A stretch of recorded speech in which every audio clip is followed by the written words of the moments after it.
Films in Focus with David Sterritt is underwritten by The Movie House, your destination for first-run Hollywood and independent movies, and a digital portal to the Met Opera, National Theater Live, and special events worldwide in Millerton, New York, and on the web, themoviehouse.net. David Sterritt is the editor-in-chief of the Quarterly Review of Film and Video, contributing writer at Cineast, film professor at the Maryland Institute College of Art, and Robin Hood Radio's very own critic. He joins us weekly, the films Let Them All Talk, The 40-Year-Old Version, and Boys State. Two of the films that I want to talk about today have got very strong women at the center. And then the third one is quite a change of pace from there. But we'll get to that in a few minutes. So let's start with Let Them All Talk. This is the latest movie from Steven Soderbergh, one of the really major, more or less independent filmmakers of our time. He made a smashing debut way back in the late 80s with Sex, Lies, and Videotape, and has been working very hard ever since, making all kinds of movies. And I'll just mention that he also is his own cinematographer, although he does that under a pseudonym. And a while back, he retired from filmmaking, but like so many other people who retire from filmmaking, he's gone right ahead making films. He has turned to making them more for TV and that kind of thing. So Let Them All Talk is very, very much a real major movie in all kinds of ways, especially with its all-star cast. But it was made more or less for TV, and it's very widely available streaming now. So it's a regular movie, but Steven gets to say that he's still retired from filmmaking, I guess. And what we have in this movie is, as I mentioned, a really spectacular cast of three women: Meryl Streep, Diane Wiest, and Candice Bergen. And also there's a young man who's the other really major character of the movie. Lucas Hedges plays him. And then there's a sort of a secondary female character played by Gemma Chan. And this movie faces a little bit of a challenge in its narrative. Whenever you have a movie nowadays that takes place on a train or on a ship or something, you have to make some excuse for why the person isn't simply getting on an airplane and flying there. So that's the case here. What we have is these three women not on a cruise. The movie makes that very clear. They're on a crossing. They're crossing on a luxury liner from the United States to England. And the reason why they have to do this on a ship is said very vaguely early on. The character who is the reason for this big excursion is the one played by Meryl Streep, who is a famous author, and she just explains, even though she really wants to get to England for this awards ceremony, she can't fly. That's all. She simply says, "I can't fly." Now we find out why that is very, very near the end of the movie, and I won't give that away. But the point is, she can't fly.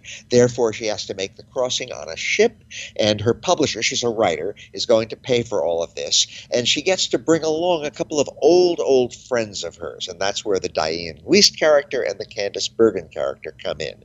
They haven't really seen much of each other for a lot of years now, but they're all going to get together on this cruise, or this crossing, excuse me, and they're going to pay a lot of attention to each other, and it's going to be very interesting. So that is the premise of the movie. A little bit more about the premise. Meryl Streep, again, she plays a writer. Actually, she's a very, very major author who's won a Pulitzer Prize, but she also seems to be having a lot of trouble now getting her latest work continued and completed. And she appears to have developed a sort of a pretentious streak, which doesn't please everybody around her. But she's the big deal. She's the big reason. She's the big famous author, and she's why they're all on this crossing. And the other two women, again, the Diane Wiest and Candice Bergen characters, they're not big fancy authors like her. In fact, they live more modest lives, especially the Candice Bergen character, who once upon a time had a lot of money and prestige, but now is reduced to selling clothing in a store. So we have various sort of interactions and conflicts among them. And again, the young man of the action, played by Lucas Hedges, is the nephew of the Meryl Streep character, and he's sort of along for the ride to be her assistant and so forth, and he also gets involved in the action, especially when he begins to have a romance with a young woman who's also on the ship. So that's what it's about. Now, I have to quote my partner, Makita, who, after we looked at this movie, said, "This is Golden Girls for the literary set." And that's exactly what it is.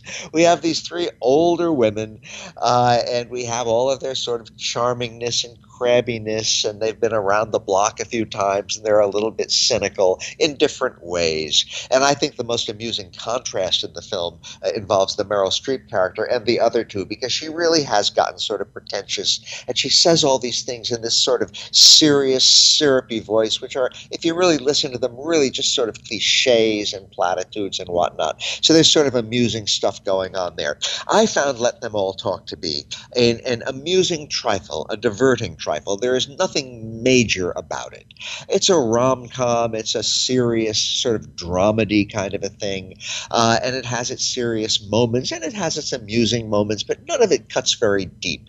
So I think this is one of Steven Soderbergh's minor works, but it's fun and it's nice. And if you want to see these three fine actresses, all of whom are in excellent form, you really get to have a feast of them. That's really what the movie is more than anything else. It's a feast of fine women playing fine parts in a movie that really ultimately doesn't add up to much. It's fun, but not much more than fun. Second movie I'd like to talk about is also has a very strong female at its core. It's a movie that is written, directed by Radha Blank. It's her first real feature film, and it's called The 40-Year-Old Virgin. And of course, this plays off the title of The 40-Year-Old Virgin, which was a Judd Apatow movie of about 15 years ago. But The 40-Year-Old Virgin is very, very, very different. Radha Blank is a black performer, and her performance at the center of this movie, I said she's the director and writer of it. She also is the star of it. She gives a very, very strong performance in the middle of this movie, in the center of it. And she is a New York playwright. She is someone who writes for the theater and who has great ambitions along these lines and who has had some success, although right now her luck doesn't seem to be at its strongest. And she is just about to turn 40. Oh, it is going to happen so soon. That is where the title of the movie comes in. And she would really like to have a real success, some sort of a real major achievement before she turns 40, and it's not at all clear that that's going to happen. Her latest play is about to be produced, but it's not 100%. It will be produced, and if it is produced, it may be in just sort of a workshop performance, which wouldn't be so hot. And so she's frustrated, so she decides to reinvent herself as a rapper. I guess a lot of people do that. So now she all of a sudden is going to be a rapper, and that's a part of the movie. She has to figure out how to do this. She gets in touch with somebody who has connections in the rap world, and she has a sort of a semi-sinister meeting with somebody, and she sort of is caught up in what may be an underworld, or it may just be a scene of a very different kind from what she is used to. In any case, that's what it's about. But she still would really love to get her play produced, and it looks like that might happen, and maybe she won't have to become a rapper after all, and that is what the movie is about. Now, one of the things about The 40-Year-Old Virgin, it's a very, very nice movie in all kinds of ways, but one of the things about it is that it's more than 2 hours long, and it really does not have to be that. It really does start to drag after a while. I only wish that it were tighter, that it were constructed with a bit more discipline to it. I think that as a director and as a writer, Radha Blank has real talent, but she has yet to really find herself. I think this movie rambles a bit. She isn't quite 100% clear exactly what she wants to focus on. But with those sort of somewhat negative things being said, I have to say that her performance as the main character, whose name, by the way, is Radha, the movie appears to be semi-autobiographical, as that character, Radha Blank, is absolutely terrific. It's a strong, solid, funny, and yet serious performance. She is just excellent, excellent, excellent as an actor. So that's the reason to watch this movie, I would say. Oh, if you're interested in the rap scene, or if you're interested in the off-Broadway theater scene, then definitely catch it. It's definitely for you. But for everybody else, the real reason to watch this movie is not so much the plot, it's not so much the theme, as that major performance in the middle. And yeah, the theme, because it's about the troubles, the difficulties that a woman who is no longer young can face in the entertainment field, in the arts field. This is notorious in our time. And Radha Blank is somebody who is really overcoming that as we watch. She's doing it in this movie. And also she's playing a character who is doing that. So again, it's a likable movie. I really wish I could be more in its corner than I am, but I just don't feel that Radha Blank as a writer-director has quite hit her stride yet. She very well may do that in her next project, whatever that turns out to be. But as an actor, she is just terrific, and she has a marvelous supporting cast around her. So that's the reason to watch the 40-year-old version. It's a very, very good movie about acting, and it's a somewhat good movie about aging and trying to be in the entertainment field when the odds are kind of stacked against you, but you are determined to do it. Our third movie today is very, very different because it's a documentary and because it's not about women at all. In fact, there's hardly a woman in the whole movie, but that's for a very good reason. Boys State is a documentary, and it centers on a program which has been run way back since the 1930s by the American Legion. And what the American Legion does is it gets together a whole bunch. Well, there's actually two different programs. There's a boys' state program and a girls' state program. This movie focuses on the boys' state program. And what they do is they get a whole lot of kids around 17 years old, and they choose them, they select them, you apply, you have to be chosen, and then you are engaged in this program where these young boys get together and they actually do all kinds of government activities that they basically construct a government. So the American Legion, of course, a phenomenally patriotic organization. And what they're doing here is training young people, teaching young people, instructing young people in the art of politics and what politics is for and what politics means by allowing them to construct their own government, have their own campaigns, and ultimately somebody is elected governor. That's the highest office, that is in play here.